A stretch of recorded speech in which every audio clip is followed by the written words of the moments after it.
ಬಸವ ತತ್ವ ಅಂದರೆ ನಂದಿ ಶಕ್ತಿ ಆಧಾರಿತವಾಗಿ ನಾವು ಜೀವನವನ್ನು ಕಟ್ಕೊಳ್ಳೋದು ಅಂತೇಳಿ ಅರ್ಥ. ನಾವು ನಂದಿ ಹೆಸರಿಂದ ₹1 ದುಡ್ಡಿಲ್ಲದೇನೆ ಈ ದೇಶವನ್ನು 10 ಬಾರಿ ಸುತ್ತ ಹಾಕ್ಬೋದು ಅಂತ. ನಾವು ಜೋಡೆತ್ ಆಧಾರಿತವಾಗಿ ನಾವು ಉಳುಮೆ ಮಾಡ್ತೀವಿ ಅಂದರೆ ಅದನ್ನು ಸರಳೀಕೃತ ಮಾಡೋಕ್ಕೆ ಸಾಕಷ್ಟು ತಂತ್ರಜ್ಞಾನ ಇದಾವೆ. ಪ್ರೋತ್ಸಾಹ ನೀಡಿದರೆ ಖಂಡಿತವಾಗಿ ಒಂದು ತಂತ್ರಜ್ಞಾನ ಮೊದಲ ಹಂತದಲ್ಲಿ ಬರುತ್ತೆ. ಯಾರು ಜೋಡೆತ್ತಿನ ಆಧಾರಿತವಾಗಿ ಕೃಷಿ ಮಾಡ್ತಾ ಇದ್ದಾರೋ ಅವ್ರ ಮನೆ ಬೇಗನೆ ಹೇಳ್ರಿ ಅಂತ ಯಾರು ಹೇಳೋದು ಬೇಕಾಗಿಲ್ಲ, ತಾನೇ ಎಬ್ಬಿಸ್ಬಿಡ್ತಾವೆ. ಈಗಾಗಲೇ ನಾವು ರಾಜಕೀಯದಲ್ಲಿ ಏನೆಲ್ಲ ನೋಡ್ತಾ ಇದ್ದೀವಿ, ನಾವು ಸ್ಥಿರತೆ ಒಟ್ಟ ಕಾಣ್ಕೊಳಕ್ಕೆ ಆಗ್ತಾ ಇಲ್ಲ. ಕಾರಣ ಅಂದರೆ ಮೂಲ ನಂದಿ.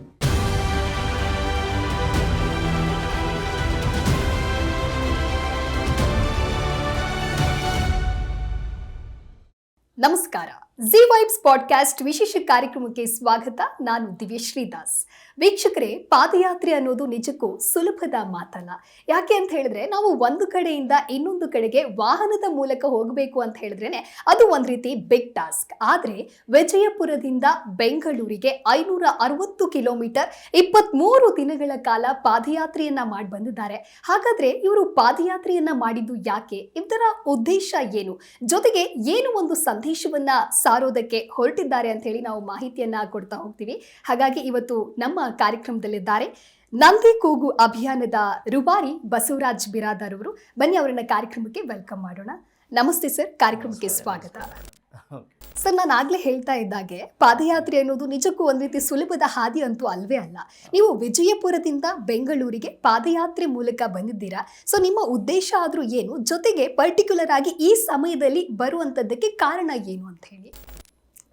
ಮುಖ್ಯವಾಗಿ ಬಸವ ತತ್ವ ಅಂತೇಳಿ ನಾವೇನು ಹೇಳ್ತೀವಿ, ಅಥವಾ ಬಸವ ಸಂಸ್ಕೃತಿ, ಅದರ ಮೂಲ ಬೇರಾದಂತಹ ನಂದಿ ಕೃಷಿ ಅಥವಾ ಈ ಜೋಡೆತ್ತಿನ ಕೃಷಿ ಪ್ರತಿ ಗ್ರಾಮಗಳಲ್ಲಿನೂ ಕೂಡ ಈಗ ನಶಿಸಿ ಹೋಗ್ತಾ ಇದೆ ಅನ್ನೋದು.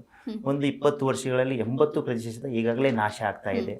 ಹಾಗಾಗಿ ಈ ಬಸವ ತತ್ವದ ಮೂಲ ಬೇರು ಈ ಜೋಡೆತ್ತಿನ ಕೃಷಿ ಏನಾಗಬೇಕಾಗಿದೆ, ಉಳಿಲೇಬೇಕಾಗಿದೆ ಅನ್ನುವಂಥದ್ದು ಒಂದು ನಿರ್ಧಾರ ಆಂತರಿಕವಾಗಿ ಗೊತ್ತಾದಂಥ ಕಾರಣಕ್ಕಾಗಿ, ಇವತ್ತು ವೈಜ್ಞಾನಿಕವಾಗಿಯೂ ತಿಳಿದಂಥ ಕಾರಣಕ್ಕಾಗಿ ಈ ಒಂದು ಬೋಲ್ಡ್ ಸ್ಟೆಪ್ಪನ್ನು ನಾವು ತೆಗೆದುಕೊಳ್ಳಲೇಬೇಕಾಯಿತು, ಅನಿವಾರ್ಯ ಆಯಿತು ಅಂತಂದರೆ.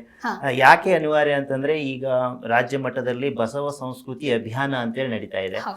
ಇದೇ ಸಂದರ್ಭದಲ್ಲಿ ಏನಾಗಬೇಕು, ಈ ವಿಚಾರ ವ್ಯಕ್ತ ಆಗಿ ಒಂದು ಒಳ್ಳೆಯ ಒಂದು ಚರ್ಚೆಗೆ ವೇದಿಕೆ ನಿರ್ಮಾಣ ಆಗಬೇಕು ಅನ್ನುವಂಥ ಒಂದು ಉದ್ದೇಶದಿಂದ ನಾವೊಂದು ಪಾದಯಾತ್ರೆಯನ್ನು ಹಮ್ಮಿಕೊಂಡಿರುವಂಥದ್ದು.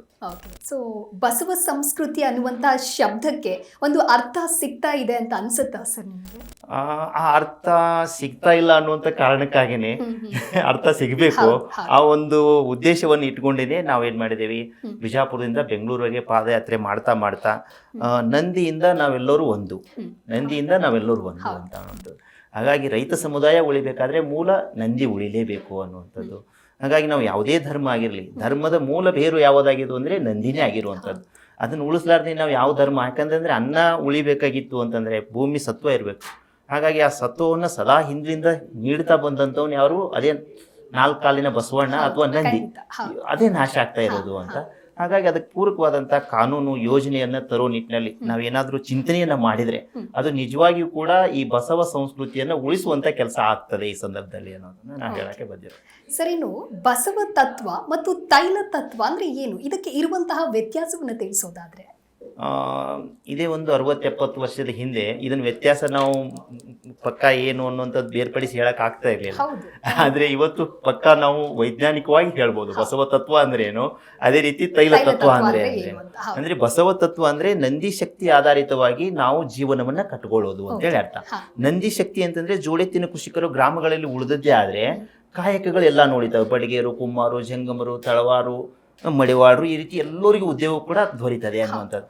ಈ ರೀತಿ ಉದ್ಯೋಗ ದೊರೀತಾನೆ ಅದರಲ್ಲಿ ಆಳವಾಗಿ ಅದು ಬೆರೆತು ಹೋದ್ರು ಅಂತಂದ್ರೆ ಆ ಕಾಯಕದಲ್ಲಿ ಅವ್ರು ಕೈಲಾಸ ಕಾಣ್ತಾರೆ ಅಂತ ಅರ್ಥ. ಇನ್ನೊಂದು ತೈಲ ತತ್ವ ಅಂತಂದ್ರೆ ಪೆಟ್ರೋಲ್ ಡೀಸೆಲ್ ಆಧಾರಿತ ಒಂದು ಯಂತ್ರಗಳನ್ನ ಬಳಸಿ ಕೃಷಿಯಲ್ಲಿ ತೊಡಗೋದು, ವಿವಿಧ ಕಾಯಕಗಳನ್ನ ಸೃಷ್ಟಿ ಮಾಡೋದು. ಆದ್ರೆ ಇದು ಏನ್ ಮಾಡ್ತದೆ ಅಂದ್ರೆ ಕೊನೆಗೆ ಬಂದು ನಮ್ಮ ನರಕವನ್ನು ತೋರಿಸ್ತದೆ ಅನ್ನೋದು. ಅಂದ್ರೆ ಈ ರೋಗ ರುಜಿನಗಳು, ದೈಹಿಕ ರೋಗಗಳು ಹೆಚ್ಚಿಗೆ ಆಗ್ತಾ ಇದಾವೆ. ಅದೇ ರೀತಿ ತಮಗೆಲ್ಲ ಗೊತ್ತಿದೆ, ಮಾನಸಿಕ ಅಸ್ವಸ್ಥತೆ ಹೆಚ್ಚಿಗೆ ಆಗ್ತಾ ಇದೆ. ಹಾಗಾಗಿ ಇದಕ್ಕೆ ಮೂಲ ಪರಿಹಾರ ಎಲ್ಲಿದೆ ಅಂತಂದ್ರೆ ಪ್ರತಿ ಗ್ರಾಮಗಳಲ್ಲಿನೂ ಕೂಡ ನಂದಿ ಸಂಪತ್ತು ಹೆಚ್ಚಿಗೆ ಆಗ್ಲೇಬೇಕು ಅಂತ. ಇದಕ್ಕೆ ನಾವು ಒಂದು ತತ್ವ, ಈ ತತ್ವ ಎಲ್ಲಿಂದ ನಮಗೆ ಗೊತ್ತಾಗ್ತದೆ ಅಂದ್ರೆ ಜಗತ್ತಿನ ಎಲ್ಲ ಶಿವಾಲಯಗಳ ಶಿವಲಿಂಗದ ಮುಂದಿರುವಂತ ನಂದಿ, ಅದು ಹೇಳೋದನ್ನೇ ಅದನ್ನೇ ಅನ್ನುವಂಥದ್ದು. ಈ ನಾವು ಉಳಿದ್ರೇನೆ ಸಮಾಜ ಮುಂದುವರಿತದೆ ಅನ್ನುವಂಥದ್ದು. ನನ್ ಬಿಟ್ಟು ನೀವು ಮುಂದುವರಿಯಕ್ಕೆ ಸಾಧ್ಯತೆ ಇಲ್ಲ ಅಂತ. ಸರಿ, ಬಸವ ತತ್ವ ಅಂತ ಹೇಳಿದ್ರೆ ನಿಮ್ಮ ಪ್ರಕಾರ ನಂದಿ ತತ್ವ ಅಂತ ಹೇಳಿ, ನಂದಿ ತತ್ವ. ಒಂದು ವೇಳೆ ಬಸವ ತತ್ವ ಅನುಷ್ಠಾನಗೊಂಡ್ರೆ ನಂದಿ ಸಂಪತ್ತು ಕಸಾಯಿಖಾನೆಗೆ ಹೋಗೋದಕ್ಕೆ ಕಡಿವಾಣವನ್ನ ಹಾಕಬಹುದಾ? ಖಂಡಿತ. ನಾವೇನಾದ್ರೂ ಈ ಬಸವ ಸಂಸ್ಕೃತಿ, ಬಸವ ತತ್ವದ ಕುರಿತು ವೈಜ್ಞಾನಿಕವಾಗಿ ಚಿಂತನೆ ಮಾಡಿ ಅದಕ್ಕೆ ಪೂರಕವಾದಂತಹ ಕಾನೂನು ಯೋಜನೆಯನ್ನ ತಂದದ್ದೇ ಆದ್ರೆ, ಕೇವಲ ನಾವೀಗ ಏನ್ ಚರ್ಚೆ ಮಾಡ್ತಾ ಇದೀವಿ ತಮ್ಮ ಮುಖ್ಯ ಮಾಧ್ಯಮದಲ್ಲಿ, ಎಷ್ಟೋ ಜನ ಇವತ್ತು ಮಾರಾಟ ಮಾಡೋದನ್ನ ನಿಲ್ಲಿಸಬಹುದು. ಖಂಡಿತವಾಗಿನು ನಾವು ಇವತ್ತು ಸರ್ಕಾರಕ್ಕೆ ಕಳೆದ ವರ್ಷನೇ ಇದನ್ನ ಮನವಿ ಮಾಡ್ಕೊಂಡಿರುವಂತದ್ದು, ಈ ಅಭಿಯಾನ ನಂದಿ ಕೂಗು ಅಭಿಯಾನದ ಮುಖಾಂತರ ಪ್ರತಿ ಜೋಡೆತ್ತಿನ ಕೃಷಿಕರಿಗೆ 11,000 ರೂಪಾಯಿ ಪ್ರೋತ್ಸಾಹಧನವನ್ನು ಕೊಡ್ರಿ ಅನ್ನುವಂಥದ್ದು. ಆ ರೀತಿ ಪ್ರೋತ್ಸಾಹಧನವನ್ನು ಕೊಡುವಂತ ಯೋಜನೆಯನ್ನ ಜಾರಿಗೆ ತಂದದ್ದೇ ಆದ್ರೆ ಯಾರು ಕೂಡ ಮಾರಾಟ ಮಾಡೋದಿಲ್ಲ. ಯಾಕಂತಂದ್ರೆ ಅವ್ರ ಶ್ರಮ ಇದೆ.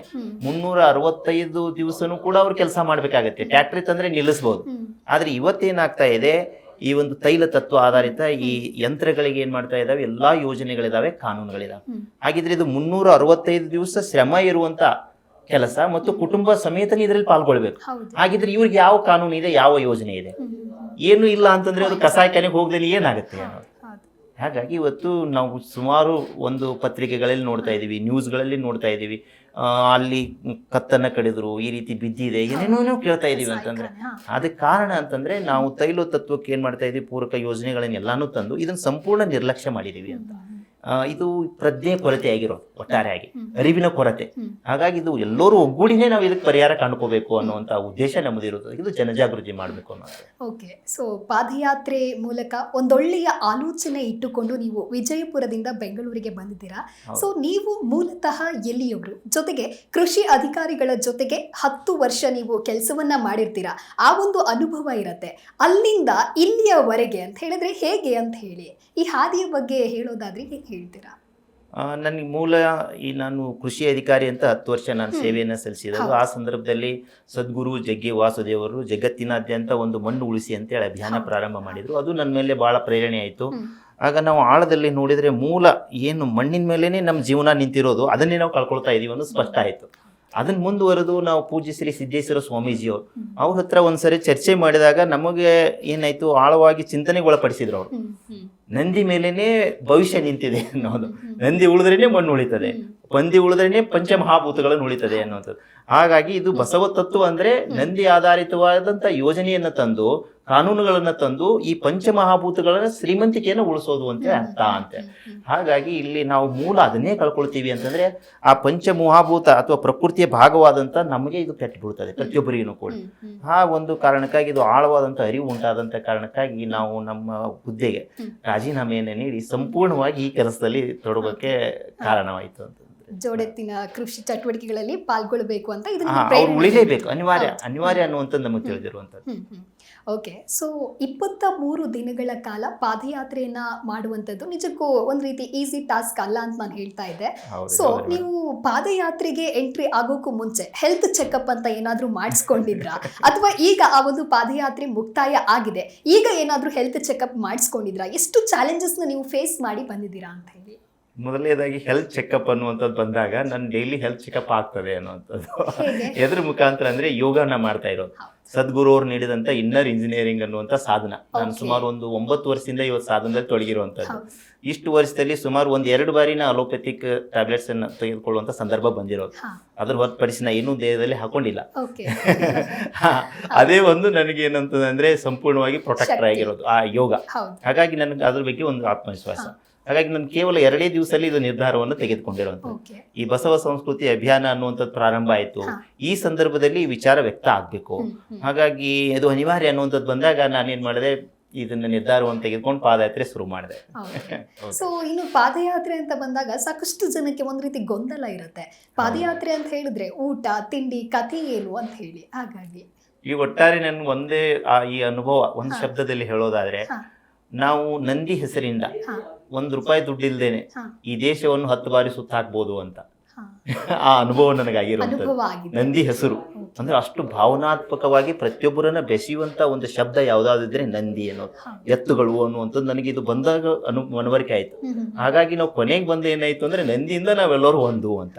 ನಾನು ವೀರಶೈವ ಆಗಿರ್ಬೋದು, ಲಿಂಗಾಯತ ಆಗಿರ್ಬೋದು, ಹಿಂದೂ ಅಂತ ಅನ್ಬೋದು, ಸನಾತನ ಅಂತ ಅನ್ಬೋದು, ಮುಸ್ಲಿಂ ಆಗಿರ್ಬೋದು, ಕ್ರೈಸ್ತ ಆಗಿರ್ಬೋದು, ಆದ್ರೆ ನಂದಿ ಅಂತೇಳಿ ನೀವು ಅಂತಂದ್ರೆ ಎಲ್ಲರೂ ಕೂಡ ಹೌದು ಬಸವಣ್ಣ ಬೇಕೇ ಬೇಕು, ಭೂಮಿ ಭಾರ ಹೊತ್ತಾನ್ರಿ ಅಂತೇಳಿ ಅಂತಾರೆ ಗ್ರಾಮದಲ್ಲಿ ಹೋದ್ರಿ. ಅಷ್ಟು ಭಾವನಾತ್ಮಕವಾಗಿ ಅದು ಸಂಬಂಧ ಇರೋದು. ಹಾಗಾಗಿ ಹಿಂದೆ ಭಾರತ ದೇಶದಲ್ಲಿ ಏನಾದ್ರೂ ದೊಡ್ಡ ಸಮಸ್ಯೆ ಉಂಟಾದಾಗ ದೇಶಕ್ಕೆ ನಂದಿ ಆಧಾರಿತವಾಗಿ ಒಗ್ಗೂಡಿ ಅವ್ರ ಪರಿಹಾರವನ್ನು ಕಂಡುಕೊಂಡಂತ ಸಾಕಷ್ಟು ಉದಾಹರಣೆಗಳಿದಾವೆ. ಹಾಗಾಗಿ ಮತ್ತೊಮ್ಮೆ ನಾವೆಲ್ಲರೂ ಕೂಡ ಇವತ್ತು ನಂದಿ ಆಧಾರಿತವಾಗಿ ನಾವೆಲ್ಲರೂ ಒಗ್ಗೂಡಿ ಈಗಿನ ವಾಸ್ತವಿಕ ಸಮಸ್ಯೆಗಳಿಗೆ ಪರಿಹಾರವನ್ನು ಕಂಡುಕೊಳ್ಳಬೇಕಾಗಿದೆ ಅನ್ನುವಂಥ ತಿಳಿಸಕ್ಕೆ ನಾವು ಇದು ಪಾದಯಾತ್ರೆ. ಸೊ ಇನ್ನು ಪಾದಯಾತ್ರೆಗೆ ನಿಮಗೆ ಬೆನ್ನೆಲುಬಾಗಿ ನಿಂತವರು ಯಾರು, ನಿಮಗೆ ಸಾಥ್ ಕೊಟ್ಟಿರೋರು ಯಾರು ಅಂತ ಹೇಳಿ ಈ ಸಂದರ್ಭದಲ್ಲಿ ತಿಳಿಸೋದಾದ್ರೆ? ಈ ನಿಟ್ಟಿನಲ್ಲಿ ನೋಡೋದಾದ್ರೆ ಸುಮಾರು ಜನ ಇದ್ದಾರೆ. ಒಬ್ರು ಮುಖ್ಯವಾಗಿ ಅಂತಾರಾಷ್ಟ್ರೀಯ ವಿಜ್ಞಾನಿಗಳಾದಂಥ ಡಾಕ್ಟರ್ ಚಂದ್ರಶೇಖರ್ ಬಿರಾದರ್ ಅಂತಿದ್ದಾರೆ. ಅದೇ ರೀತಿ ಇನ್ನೊಬ್ರು ಕೆನ್ಯಾದಲ್ಲಿ ಕೆಲಸ ಮಾಡುವಂತ ಒಬ್ರು ಮಲ್ಲಿಕಾರ್ಜುನ್ ಕೂರಿ ಅನ್ನೋರು ಅಂತಿದ್ದಾರೆ. ಅದೇ ರೀತಿ ವಿಶ್ರಾಂತ ಕುಲಪತಿ ಆದಂತ VI ಬೆಣಗಿ ಸರ್ ಅಂತಿದ್ದಾರೆ, ನಾಡಗೋಡ್ ಸರ್ ಅಂತಿದ್ದಾರೆ. ಇದು ಮುಖ್ಯವಾದಂತ ವ್ಯಕ್ತಿಗಳು.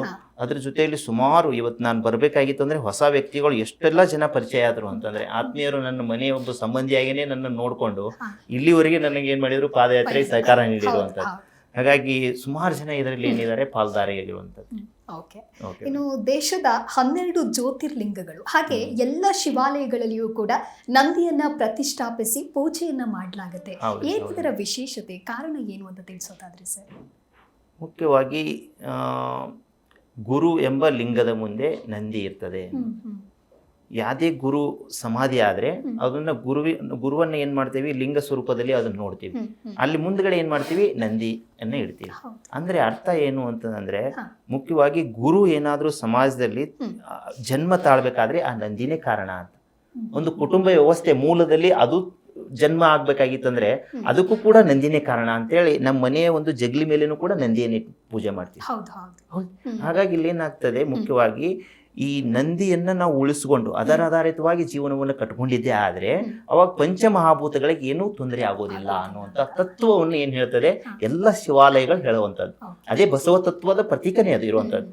ಅದೇ ಬಸವ ತತ್ವ ಶಿವಾಲಯದಲ್ಲಿರುವಂಥದ್ದನ್ನ ಜನರ ಹೃದಯ ಹತ್ತಕ್ಕೆ ತಂದಕ್ಕೆ ಪ್ರಯತ್ನ ಮಾಡಿದವರು ವಿಶ್ವಗುರು ಬಸವಣ್ಣನವರು. ಯಾಕೆ ಅವ್ರಿಗೆ ವಿಶ್ವಗುರು ಅಂತ ಹೇಳ್ತೀವಿ ಅಂತಂದ್ರೆ, ವಿಶ್ವಕ್ಕೆ ಅನ್ವಯವಾಗುವಂತ ತತ್ವವನ್ನ ಅವರು ಜನರ ಹೃದಯಕ್ಕೆ ಹತ್ರಕ್ಕೆ ತರುವಂತ ಪ್ರಯತ್ನವನ್ನು ಮಾಡಿದ್ರು.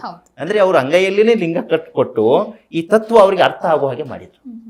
ಹಾಗಾಗಿ ಇಲ್ಲಿ ಮುಖ್ಯವಾಗಿ ಏನಿದೆ ಅಂತಂದ್ರೆ, ನಾವು ವೀರಶೈವ ಅಂತಂದ್ರು ನಂದಿಯನ್ನೇ ಉಳಿಸೋದು ಅಂತ, ಲಿಂಗಾಯತ ಅಂತಂದ್ರೆ ನಂದಿಯನ್ನ ಉಳಿಸ್ಕೊಂಡೇ ನಾವು ಜೀವನವನ್ನು ಕಟ್ಕೊಳ್ಳೋದು ಅನ್ನುವಂಥದ್ದು ಇವತ್ತು ಆಧುನಿಕ ವಿಜ್ಞಾನ ಹೇಳ್ತಾ ಇರುವಂಥದ್ದು. ಹಾಗಾಗಿ ಪಂಚಮಹಾಭೂತಗಳನ್ನು ಉಳಿಸೋದು ಅಂತಂದ್ರೆ, ಮೊದಲನೇದಾಗಿ ಯಾರು ಜೋಡೆತ್ತಿನ ಕೃಷಿಯನ್ನು ಮಾಡ್ತಾ ಇದ್ದಾರೆ, ಮಣ್ಣು ಪಕ್ಕ ಉಳಿದಿರ್ತದೆ, ನೀರು ಮಣ್ಣಿನಲ್ಲಿ ಹಿಡ್ಕೊಳ್ಳುವಂತ ಸಾಮರ್ಥ್ಯ ಹೆಚ್ಚಿಗಿದ್ದೇ ಇರ್ತದೆ, ಒಳ್ಳೆ ಆಹಾರ ಉತ್ಪಾದನೆಯಲ್ಲಿ ಖಂಡಿತ ಆಗೇ ಆಗ್ತದೆ, ಬೆಳೆ ವೈವಿಧ್ಯತೆ ಉಳಿತದೆ, ಜೀವ ವೈವಿಧ್ಯತೆ ಉಳಿತದೆ, ಮತ್ತು ದೇಸಿ ಆಕಳ ಬಗ್ಗೆ ಮಾತಾಡೋದೇ ಬೇಡ, ಅದು ಆಟೋಮೆಟಿಕ್ ಆಗಿ ಉಳಿತದೆ. ಅದೇ ರೀತಿ ಸಂಸ್ಕೃತಿ, ಹಬ್ಬ ಹರಿದಿನಗಳು ಎಲ್ಲನೂ ಕೂಡ ಅದರ ಮೇಲೆ ಅವಲಂಬಿತ ಆಗಿರೋದು. ಅದೇ ರೀತಿ ನಾ ಈಗಾಗಲೇ ಹೇಳಿದಾಗೆ ಕಾಯಕ ತತ್ವ ತಾನಾಗೆ ಉಳಿತದೆ. ಅದೇ ರೀತಿ ಕೊನೆಗೆ ಬಂತು ಭಾರತ ದೇಶದ ಪ್ರಜಾಪ್ರಭುತ್ವ ವ್ಯವಸ್ಥೆ ಉಳಿಬೇಕಾದ್ರೂ ಕೂಡ ನಂದಿನೇ ಬೇಕು ಅನ್ನುವಂಥದ್ದು ಇವತ್ತು ನಮ್ಗೆ ಗೊತ್ತಾಗ್ತಾ ಇರುವಂಥದ್ದು. ಇನ್ನು ಕೊನೆಗೆ ಒಂದು ಮಾತು ನಿಮಗೆ ಹೇಳೋದಾದ್ರೆ ಮೇಡಮ್, ಜಗತ್ತಿನಲ್ಲೇ ಅತಿ ಹೆಚ್ಚು ಸನ್ಯಾಸಿಗಳಿರುವಂಥ ದೇಶ ನಮ್ಮ ಭಾರತ ದೇಶ. ಯಾಕೆ ಅಂತಂದ್ರೆ ವಿಶೇಷವಾದಂತಹ ನಂದಿ ಸಂಪತ್ತು ಈ ಭಾರತ ದೇಶದಲ್ಲಿ ಇರೋದು. ಹಾಗಾಗಿ ಇಲ್ಲೇನಾಗಿದೆ, ಇದು ನಂದಿ ಸಂಪತ್ತು ನಾಶ ಆದದ್ದೇ ಆದ್ರೆ ನಮ್ಮ ಗುರು ಶಿಷ್ಯ ಪರಂಪರೆಗೆ ದೊಡ್ಡದಾದಂಥ ಕೊಡಲೆ ಪೆಟ್ಟು ಬೀಳ್ತದೆ ಅಂತ. ಹಾಗಾಗಿ ನಾವೆಲ್ಲರೂ ಕೂಡ ಎಚ್ಚೆತ್ತುಕೊಳ್ಬೇಕಾಗಿದೆ. ಓಕೆ ಸರ್, ಇನ್ನು ನಂದಿಯಿಂದಲೇ ಬಸವ ತತ್ವ ಉಳಿಯೋದು ಅಂತಾದ್ರೆ ಬಸವಣ್ಣನವರು ಕೃಷಿಗೆ ಸಂಬಂಧಪಟ್ಟಂತೆ ಏನಾದ್ರೂ ವಚನದಲ್ಲಿ ಉಲ್ಲೇಖ ಮಾಡಿದ್ದಾರಾ ಅಂತ? ಖಂಡಿತ ಅದ್ಭುತವಾದಂಥ ವಿಚಾರವನ್ನ ಹಂಚಿಕೊಂಡಿದ್ದಾರೆ. ಕೃಷಿ ಕೃತ್ಯ ಕಾಯಕ ಮಾಡುವ ಸದ್ಭಕ್ತನ ಪಾದವ ತೋರಿಸಿ ಬದುಕಿಸಯ್ಯ, ಆತನ ತನು ಶುದ್ಧ, ಆತನ ಮನಶುದ್ಧ, ಆತನ ಮನೆ ಹೊಕ್ಕು ಲಿಂಗಾರ್ಚನೆ ಮಾಡುವ ಗುರು ಪಾವನ ನೋಡ ಕೂಡಲ ಸಂಗಮ ದೇವ. ಅಂದ್ರೆ ನೋಡಿ, ಬಹಳ ವಿಶೇಷವಾಗಿ ಅವನ್ ಪಾದ ತೋರಿಸಿ ನಾನು ಬದುಕಿಸುತ್ತೆ ಹೇಳಿ ಬಸವಣ್ಣವ್ರು ಅಂದಾರೆ.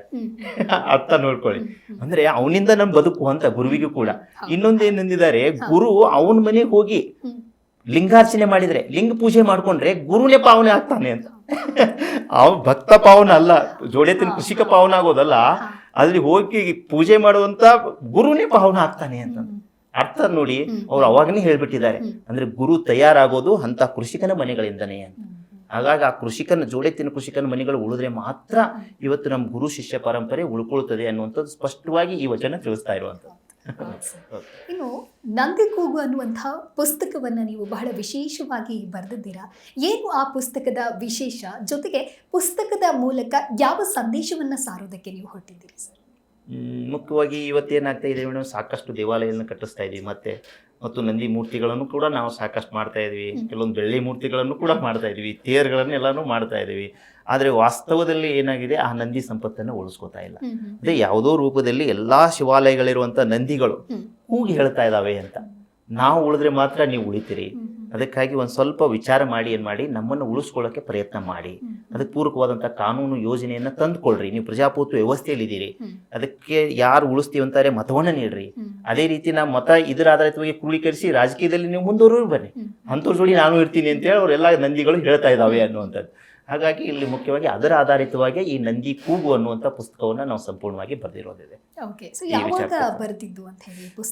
ಅದು ಸುಮಾರು 1 ವರ್ಷದಿಂದನೇ ನನಗೇನು ಅನುಭವ ಆಗ್ತಾ ಬಂತು ನೋಡಿ ಮೇಡಮ್, ಅದನ್ನೇ ನಾನು ಏನು ಮಾಡಿದ್ದು ಪುಸ್ತಕ ರೂಪದಲ್ಲಿ ಅದನ್ನು ಹೊರತಂದಿರೋದಿದೆ. ನಂದಿ ಕೂಗು ಅನ್ನೋ ಪುಸ್ತಕ ರೂಪದಲ್ಲಿ ಹೊರತಂದು ಇತರರಿಗೆ ನೀವು ಹಂಚಿದ್ದೀನಿ. ಅದು ಮತ್ತೆ ನನಗೆ ಉಚಿತವಾಗಿ ನಮ್ಮ ವೆಬ್ಸೈಟಲ್ಲಿ missionsavesoil.com ಅಂತಿದೆ, ಅದರಲ್ಲಿ ಉಚಿತವಾಗಿ ದೊರೀತದೆ. ನಾವು ಆ ರೀತಿ ಇದು ಮಾಡಿದ್ದೀವಿ.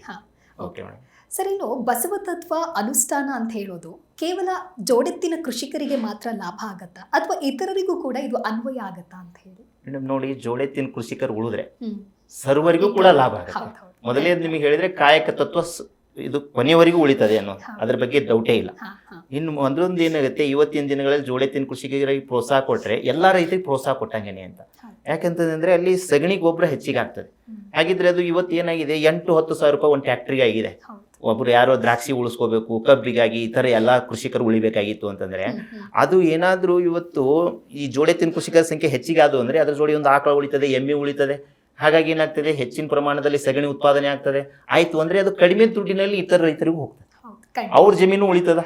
ಹಾಗಾಗಿ ಇದು ಸರ್ವರಿಗೂ ಕೂಡ ಒಳಿತಾಗುವಂಥದ್ದು ಅಂತ, ಸರ್ವರಿಗೂ ಸಹಾಯ ಆಗುತ್ತೆ, ಸರ್ವರಿಗೂ ಕೂಡ. ಓಕೆ. ಇನ್ನು ಬಸವ ತತ್ವ ಉಳಿಬೇಕು ಅಂತ ಹೇಳಿದ್ರೆ ಸರ್ಕಾರ ಏನು ಮಾಡಬೇಕು ನಿಮ್ಮ ಪ್ರಕಾರ? ಜೊತೆಗೆ ಪರಿಹಾರ ಮಾರ್ಗ ಅಂದ್ರೆ ಏನು? ಪರಿಹಾರ ಮಾರ್ಗ ಅಂತಂದ್ರೆ ಮೊದಲನೇದಾಗಿ ಇದೇ ಬಸವ ಸಂಸ್ಕೃತಿ ಅಭಿಯಾನ ಈಗ 1 ತಿಂಗಳು ನಡೀತಾ ಇದೆ. ಈ ಸಂದರ್ಭದಲ್ಲಿ ಅದಕ್ಕೆ ಅರ್ಥ ಬರಬೇಕು ಅಂತಂದ್ರೆ ಮೊದಲು ಒಂದು ಯಾವುದಾದ್ರೂ ಈಗಿನ ಸಂದರ್ಭಕ್ಕೆ ಒಂದು ಯೋಜನೆಯನ್ನು ಘೋಷಣೆ ಮಾಡಬೇಕು. ಘೋಷಣೆ ಮಾಡಿದ್ರೆ ಮಾತ್ರ ಈ ಬಸವ ಸಂಸ್ಕೃತಿ ಅಭಿಯಾನ ಮಾಡಿದಕ್ಕೂ ಕೂಡ ಅರ್ಥ ಬರ್ತದೆ ಅನ್ನುವಂಥದ್ದು. ಇಲ್ಲಿ ನಾವು ವಿರೋಧ ಮಾಡೋದು, ದೂಷಣೆ ಮಾಡೋದು ಪರಿಹಾರ ಅಲ್ಲ. ನಾವು ಇದನ್ನ ಅರ್ಥ ಮಾಡ್ಕೊಂಡು ಈ ನಿಟ್ಟಿನಲ್ಲಿ ಹೆಜ್ಜೆ ಇಡದೇ ಇದ್ರೆ ಖಂಡಿತವಾಗಿಯೂ ಅದರ ಕೆಟ್ಟ ಪರಿಣಾಮವನ್ನು ಪ್ರತಿಯೊಬ್ಬರು ಎದುರಿಸಬೇಕಾಗ್ತದೆ. ಒಬ್ಬ ನಾನು ಅಧಿಕಾರಿಯಾಗಿದ್ದೆ, ಇದು ತಿಳಿದು ಕೂಡ ನಾವು ಸುಮ್ ಕುಂದ್ರೋದು ನನ್ನ ಅಪರಾಧ ಅಂತ. ಹಾಗಾಗಿ ನಮ್ಮ ಮನೆ ದೇವರು ಕೂಡ ಇದು ಬಸವಣ್ಣನೇ ಆಗಿರೋದು. ಈ ಕಾರ್ಯವನ್ನು ನಾವು ಮಾಡಿ ನಮ್ಗೆ ಏನು ಸಾಧ್ಯತೆಯೋ ನಾವು ಮಾಡಿದ್ವಿ. ಹಾಗಾಗಿ ಒಬ್ಬರು ರಾಜಕೀಯ ನಾಯಕರು ಕೂಡ ಏನು ಮಾಡಬೇಕಾಗಿದೆ, ತಮ್ಮ ಸ್ಥಾನದಲ್ಲಿ ಏನಿದೆ ಈ ಜವಾಬ್ದಾರಿಯನ್ನ ನಿರ್ವಹಿಸಲೇಬೇಕು, ಅನಿವಾರ್ಯ ಇದೆ. ಅಂದಾಗ ಮಾತ್ರ ಅವ್ರಿಗೆ ಬಸವಣ್ಣನ ಕೃಪೆ ಇರ್ತದೆ ಅಂತ ನಿಮ್ಗೆ ಹೇಳ್ತಾ ಇರುವಂತದ್ದು. ಬಸವ ತತ್ವ ಉಳಿಬೇಕು ಅಂತ ಹೇಳಿದ್ರೆ ನೀವು ಈಗ ಪಾದಯಾತ್ರೆಯನ್ನ ಮಾಡಿದ್ದೀರಾ, ಯುವಕರಿಗೆ ಏನು ಸಂದೇಶವನ್ನ ಕೊಡೋದಕ್ಕೆ ನೀವು ಇಷ್ಟಪಡ್ತೀರಾ? ಯುವಕರಿಗೆ ಹೇಳೋದಾದ್ರೆ ಖಂಡಿತವಾಗಿಯೂ ಕೂಡ ಇವತ್ತು ಆರೋಗ್ಯನೇ ದೊಡ್ಡ ಶ್ರೀಮಂತಿ. ನಾವೆಲ್ಲ ನೋಡ್ತಾ ಇದ್ದೀರಿ, ಇತ್ತೀಚೆಗೆ ಒಂದು 20-30 ಏನಾಯ್ತು ಹಾರ್ಟ್ ಅಟ್ಯಾಕ್ ಎಲ್ಲ ಅದು.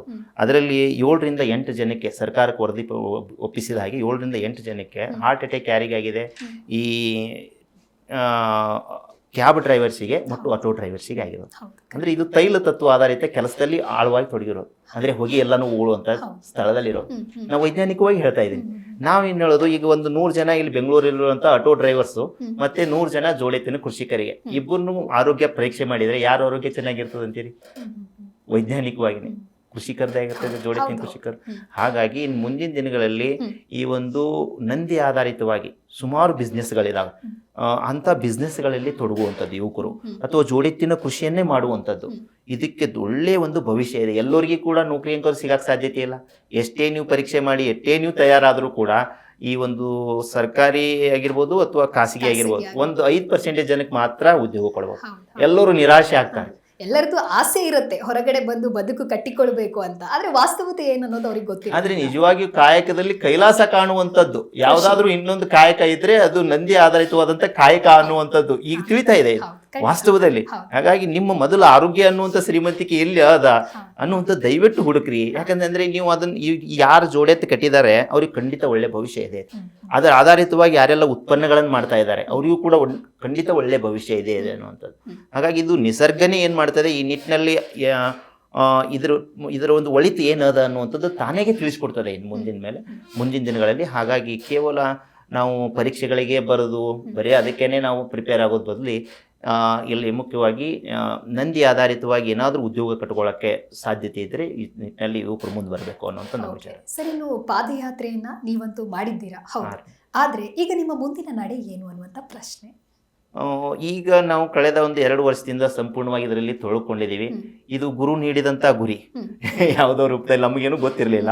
ಹಾಗಾಗಿ ಇದು ಗುರು ಪ್ರೇರಣೆಯಿಂದನೇ ನಡೀತಾ ಇರುವಂಥ ಕಾರಣಕ್ಕಾಗಿ ಒಟ್ಟು ಇದು ಜೀವನದ ಉದ್ದೇಶ ನಮಗೆ. ಒಟ್ಟು ನಂದಿ ಸಂಪತ್ತು ಹೆಚ್ಚಿಗೆ ಆಗಬೇಕು. ಆ ನಿಟ್ಟಿನಲ್ಲಿ ಎಷ್ಟು ಸಾಧ್ಯತೆ ಇದೆಯೋ ಅಷ್ಟು ಜನಜಾಗೃತಿಯನ್ನು ಮೂಡಿಸೋದು ಅನ್ನುವಂಥ ನಮ್ಮ ಉದ್ದೇಶ ಆಗಿರೋದು. ಹಾಗಾಗಿ ನಂದಿಯಿಂದ ನಾವೆಲ್ಲರೂ ಒಂದು ಅನ್ನುವಂತಹ ಒಂದು ಶೀರ್ಷಿಕೆ ಅಡಿಯಲ್ಲಿ ವಿವಿಧ ಮಠಮಾನ್ಯಗಳಲ್ಲಿ ಮತ್ತು ವಿವಿಧ ಸಂಸ್ಥೆಗಳಲ್ಲಿ ಈ ಒಂದು ಕಾರ್ಯಕ್ರಮವನ್ನು ಆಯೋಜನೆ ಮಾಡಿ ಅಲ್ಲಿ ಜನರಿಗೆ ಜಾಗೃತಿಯನ್ನು ಮೂಡಿಸುವಂಥ ಕೆಲಸವನ್ನು ಈಗಾಗಲೇ ಮಾಡಬೇಕು ಅನ್ನುವಂಥ ನಿರ್ಧಾರ ನಾವು ಇಲ್ಲೇ ಪೂಜ್ಯರು ಬಸವಣ್ಣ ದೇವರ ಮಠ ಅಂತೇಳಿ ನೆಲಮಂಗಲದಲ್ಲಿ ಅಲ್ಲಿ ಹೋದಾಗನೇ ನಮಗೆ ಬಂದಿರುವಂಥದ್ದು ಇದು. ಅವರು ಕೂಡ ಬಂದ್ಬಿಟ್ರಿ ಇವತ್ತೇ ಪ್ರಾರಂಭ ನಿಮ್ಮ ಕಾರ್ಯಕ್ರಮ ಅಂತ ಹೇಳಿದರು. ಈ ರೀತಿ ಮಾಡೋಣ ಅಂತ ನಮ್ಮ ವಿಚಾರಗಳಿದೆ. ಇನ್ನು ನಂದಿ ಸಂಪತ್ತು ಕಸಾಯಿಖಾನೆಗೆ ಹೋಗೋದನ್ನ ಕಡಿವಾಣ ಹಾಕಬೇಕು ಅಂತ ಹೇಳಿದ್ರೆ ಇದರ ಜೊತೆಗೆ ಪರ್ಯಾಯ ಮಾರ್ಗ ಏನು ಅಂತ ಹೇಳಿ? ಮೇಡಮ್ ನೋಡ್ರಿ, ಪರ್ಯಾಯ ಮಾರ್ಗ ಅನ್ನೋದಕ್ಕಿಂತಲೂ ಮುಖ್ಯವಾಗಿ ಮೊದಲು ಯಾವಾಗ ಜೋಡೆತ್ತಿನ ಕೃಷಿ ಯಥೇಚ್ಛವಾಗಿತ್ತೋ ಅದಕ್ಕೆ ಪ್ರೋತ್ಸಾಹ ದೊರೀತಾ ಇತ್ತು ಅವಾಗ ನಾವು ಇದ್ರ ಬಗ್ಗೆ ಕಸಾಯಿಖಾನೆ ಬಗ್ಗೆ ಹೆಚ್ಚಿಗೆ ಮಾತಾಡಿಲ್ಲ. ವಿಚಾರ ಮಾಡಿ ನೋಡಿ, ಇವತ್ತು ಯಾಕೆ ಮಾತಾಡ್ತಾ ಇದ್ದೀವಿ ಪ್ರತಿಯೊಬ್ಬರೂ ಕೂಡ. ಹಾಗಾಗಿ ಇಲ್ಲಿ ಪರ್ಯಾಯ ಅನ್ನೋದಕ್ಕಿಂತಲೂ ಇಲ್ಲೇನಿದೆ ಮುಖ್ಯವಾಗಿ ಈ ತೈಲ ತತ್ವಕ್ಕೆ ಏನು ಪ್ರೋತ್ಸಾಹವನ್ನು ಕೊಡ್ತಾ ಇದ್ದಾರೋ ಅದಕ್ಕೊಂದಕ್ಕೆ ಕೊಡದೇನೆ ಇದಕ್ಕೂ ಕೊಡಿ. ಯಾರು ಇವತ್ತು ಜೋಡೆತ್ತಿನ ಕೃಷಿಯನ್ನು ಮಾಡ್ತಾ ಇದ್ದಾರೋ ಅವ್ರಿಗೆ ಪ್ರೋತ್ಸಾಹವನ್ನು ಕೊಟ್ಬಿಟ್ರೆ ಅವ್ರಿಗೆ ಯಾರು ಹೇಳೋದು ಬೇಕಾಗಿಲ್ಲ. ಅವರೇ ಏನು ಮಾಡ್ತಾರೆ, ಅವರೇ ಇನ್ನೊಬ್ರಿಗೂ ಕೂಡ ಹೇಳ್ತಾರೆ ನನಗೆ ಈ ರೀತಿ ಪ್ರೋತ್ಸಾಹ ಬಂದಿದೆ, ನೀನು ಇನ್ನೊಬ್ರು ಮಾಡು ಅನ್ನುವಂಥದ್ದು. ಹಾಗಾಗಿ ಆಟೋಮೆಟಿಕ್ಕಾಗಿ ಏನಾಗ್ತದೆ, ಆ ನಂದಿ ಸಂಪತ್ತು ಉಳಿತದೆ. ಮೊದಲು ಪ್ರೋತ್ಸಾಹ ಕೊಡುವಂಥದ್ದು ಅದು ಬಹಳ ಮುಖ್ಯವಾಗಿರುವಂಥ ಅಂಶ.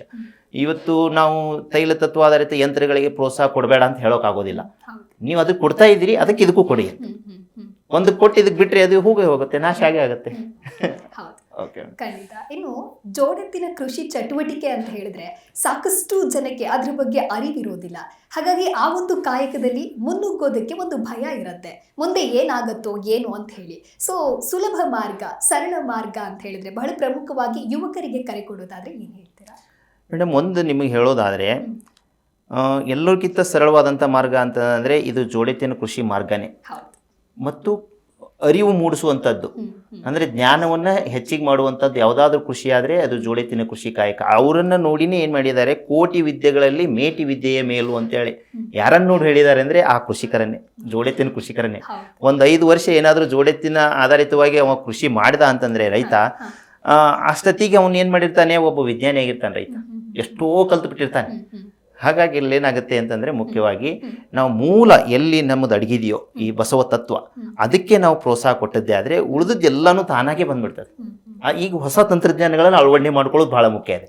ನಾವು ಹಿಂದಕ್ಕೆ ಹೋಗೋದು ಬೇಡ, ಮುಂದೆನೇ ಹೋಗಬೇಕು ಅನ್ನುವಂಥದ್ದು. ಇವತ್ತು ಟ್ಯಾಕ್ಟ್ರಿ ಪ್ರೋತ್ಸಾಹ ಕೊಟ್ಟ ಕಾರಣಕ್ಕಾಗಿ ಎಷ್ಟೋ ತಂತ್ರಜ್ಞಾನಗಳು ಅಭಿವೃದ್ಧಿಪಡಿಸಿದ್ದೀವಿ ಅದರಲ್ಲಿ.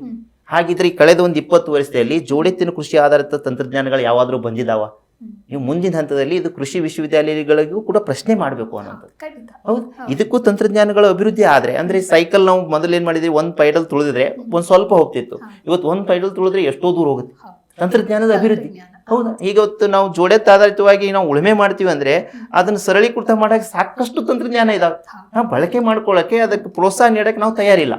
ಹಾಗಾಗಿ ಅದಕ್ಕೆ ಪ್ರೋತ್ಸಾಹ ನೀಡಿದರೆ ಖಂಡಿತವಾಗಿ ಒಂದು ತಂತ್ರಜ್ಞಾನ ಮೊದಲ ಹಂತದಲ್ಲಿ ಬರುತ್ತೆ. ಇನ್ನೂ ಒಂದು ವಿಚಾರ ಹೇಳೋದಾದರೆ ನಾವು ವಿದ್ಯುತ್ತನ್ನು ತಯಾರಿ ಮಾಡ್ಬೋದು. ಒಂದು ಗ್ರಾಮಕ್ಕೆ ಬೇಕಾದಂಥ ಒಂದು ವಿದ್ಯುತ್ತನ್ನು ಅಲ್ಲೇ ತಯಾರಿ ಮಾಡಿ ವಿದ್ಯುತ್ತಿಗೆ ಏನು ಮಾಡ್ಬೋದು, ಸಂಪೂರ್ಣ ಅದು ಗ್ರಾಮವನ್ನೇ ಸ್ವಾವಲಂಬಿ ಮಾಡ್ಬೋದು. ಅದೇ ರೀತಿ ಪ್ರತಿಯೊಬ್ಬರ ಮನೆಯಲ್ಲಿ ಏನು ಗ್ಯಾಸ್ ಬಳಕೆ ಮಾಡ್ತಾ ಇದ್ದಾರೆ ಅಷ್ಟು ಗ್ಯಾಸನ್ನು ನಂದಿ ಆಧಾರಿತವಾಗಿ ನಾವು ಉತ್ಪಾದನೆ ಮಾಡ್ಬೋದು. ಅದು ಗ್ರಾಮವನ್ನು ನಾವು ಗ್ಯಾಸ್ ಏನು ಮಾಡ್ಬೋದು ಅಂತಂದರೆ ಸಂಪೂರ್ಣವಾಗಿ ಸ್ವಾವಲಂಬಿ ಮಾಡ್ಬೋದು. ಇವತ್ತು ನಮ್ಮ ಇರಾನು ಮತ್ತು ಬೇರೆ ದೇಶಗಳಿಂದ ಅವೆಲ್ಲ ಉತ್ಪನ್ನಗಳು ನಮ್ಮ ಮನೆಗೆ ಬರಬೇಕಾಗಿದೆ ಗ್ಯಾಸ್. ಹೌದ್ರಿ ಮೇಡಮ್. ಹಾಗಾಗಿ ಇವೆಲ್ಲನೂ ಕೂಡ ಏನಾಗ್ತದೆ, ಗ್ರಾಮವನ್ನು ಸ್ವಾವಲಂಬಿಯಾಗಿ ಮಾಡುವಂಥ ತತ್ವ ಯಾವುದು ಅಂತಂದರೆ ಈ ಬಸವ ತತ್ವ, ಅದೇ ಬಸವ ಸಂಸ್ಕೃತಿ ಅನ್ನೋದು. ಸರ್, ಇನ್ನು ನಿಮ್ಮ ಪ್ರಕಾರ ಸಂಸ್ಕೃತಿ ಅಂದ್ರೆ ಏನು? ಪ್ರಸ್ತುತ ದಿನಮಾನಗಳಲ್ಲಿ ಸಂಸ್ಕೃತಿಗೆ ತಕ್ಕಂತೆ ಅದನ್ನ ಎಲ್ಲರೂ ಕೂಡ ಫಾಲೋ ಮಾಡ್ತಾ ಇದ್ದಾರಾ ಅಂತ ಹೇಳಿ? ಮುಖ್ಯವಾಗಿ ಸಂಸ್ಕೃತಿ ಅಂದರೆ ಏನು ಅನ್ನೋದು ತಿಳ್ಕೊಳ್ಳೋದು ಭಾಳ ಮುಖ್ಯ. ಅಂದರೆ ಆಮೇಲೆ ಸಂಸ್ಕೃತಿ ಉಳಿಸೋದು ಹೇಗೆ ಅಂತ ನಮ್ಗೆ ಗೊತ್ತಾಗ್ತದೆ. ಸಂಸ್ಕೃತಿ ಅಂತಂದರೆ 2 ಶಬ್ದದಿಂದ ಬಂದಿರೋದು ಮೇಡಮ್. ಒಂದು ಸಮ್ಯಕ್, ಇನ್ನೊಂದು ಕೃತಿ ಅಂತ. ಅಂದರೆ ಸಮಯವನ್ನು ಅಥವಾ ಸಮಯ ಮತ್ತು ಸಂದರ್ಭವನ್ನು ಅರಿತು ನಾವು ಕೃತಿಯಲ್ಲಿ ತೊಡಗೋದು ಅಂತೇಳಿ ಅರ್ಥ. ಅಂದರೆ ಈಗ ಬೇಸಿಗೆ, ಮಳೆಗಾಲ, ಚಳಿಗಾಲ ಅಂತಿದೆ. ಅದಕ್ಕೆ ತಕ್ಕ ಹಾಗೆ ನಾವೇನು ಮಾಡೋದು, ನಮ್ಮ ಜೀವನದಲ್ಲಿ ಮಾರ್ಪಾಡು ಮಾಡಿಕೊಂಡು ಅದಕ್ಕೆ ಹೊಂದಾಣಿಕೆಯಿಂದ ಬದುಕೋದು ಅಂತೇಳಿ ಅರ್ಥ. ಹಾಗಾಗಿ ಮೂಲದಲ್ಲಿ ಇದನ್ನು ಕಲಿಸ್ತವ್ರು ಯಾರು ಅಂತಂದರೆ ಈ 4 ಕಾಲಿನ ಬಸವಣ್ಣ, ನಂದಿ ಅನ್ನುವಂಥದ್ದು. ಹಾಗಾಗಿ ಇವತ್ತು ಯಾರು ಜೋಡೆತ್ತಿನ ಆಧಾರಿತವಾಗಿ ಕೃಷಿ ಮಾಡ್ತಾ ಇದ್ದಾರೋ ಅವ್ರ ಮನೆಯಾಗ ಬೇಗನೆ ಹೇಳ್ರಿ ಅಂತ ಯಾರು ಹೇಳೋದು ಬೇಕಾಗಿಲ್ಲ, ತಾನೇ ಎಬ್ಬಿಸ್ಬಿಡ್ತಾವೆ. ವಿಚಾರ ಮಾಡಿ ನೋಡಿ. ಹಾಗಾಗಿ ಇದು ಸಂಸ್ಕೃತಿ ಅನ್ನೋ ಶಬ್ದ ಎಲ್ಲಿಂದ ಹುಟ್ಟಿತು? ನಂದಿಯಿಂದನೇ ಹುಟ್ಟಿರೋದು ಅನ್ನುವಂಥದ್ದು. ಹೌದು. ಹಾಗಾಗಿ ಇದು ಏನಾಗುತ್ತೆ ಅಂತಂದರೆ, ಸಂಸ್ಕೃತಿ ಉಳಿಬೇಕಾಗಿತ್ತು ಅಂದರೆ ನಂದಿ ಉಳಿಲೇಬೇಕು ಅನ್ನುವಂಥದ್ದನ್ನೇ ಯಾವ್ದು ಹೇಳ್ತವೆ? ಶಿವಾಲಯಗಳು ಹೇಳ್ತವೆ. ಹೌದು ಮೇಡಮ್, ನಾನು ಹೇಳ್ತಾ ಇರೋದು. ಹಾಗಾಗಿ ಇಲ್ಲಿ ಮುಖ್ಯವಾಗಿ ನಾವು ನಂದಿಗೆ ಮಹತ್ವ ಕೊಟ್ಟು ಅದರ ಆಧಾರಿತವಾಗಿ ನಾವು ಏನಾದರೂ ವ್ಯವಸ್ಥೆಯನ್ನು ನಿರ್ಮಾಣ ಮಾಡೋಕ್ಕೆ ಹೋದರೆ ಖಂಡಿತವಾಗಿಯೂ ಕೂಡ ಈ ಸಂಸ್ಕೃತಿ ಉಳಿತದೆ.